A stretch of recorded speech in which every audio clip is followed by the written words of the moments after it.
So this is a bit about your resistance kit, and this is the chest press. So again, just like on any other piece of equipment, it's labelled, it's got your basic guide of how to set up, and it also kind of identifies the areas in which it will target.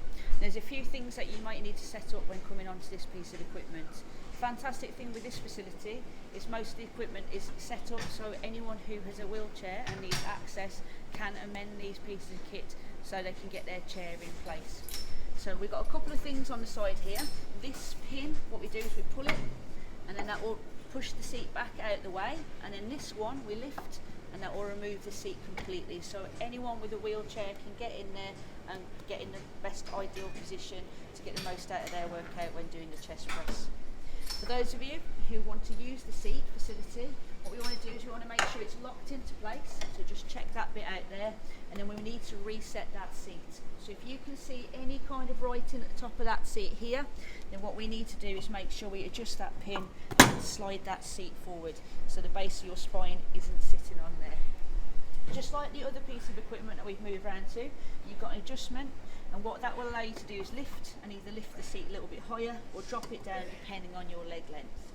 Now, ideal seating position for most people is to get your head more or less in the centre of that pad here.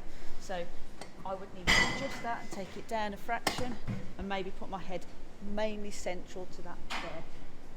Other things that you'll need to look to adjust potentially, you've got again your weight, pulling the pin out, so select a weight that you may want to start on. Again, start light and work your way up from there depending on what kind of workout you're intending to do, and then adjusting these starting points here.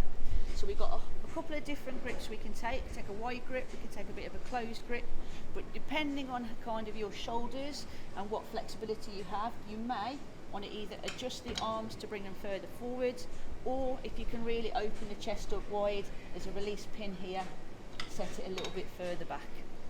And then once you're comfortable, get your elbow in line with your wrist, smooth push to the front. Again, not locking the joint out, so keeping a soft bend and smooth controlled movements in both directions. Depending on the workout you're intending to do, you may want to start off by doing 12 to 15 repetitions, getting a good rest period of 30 seconds to 2 minutes, and then doing it 3 times. There's plenty of options out there to try though.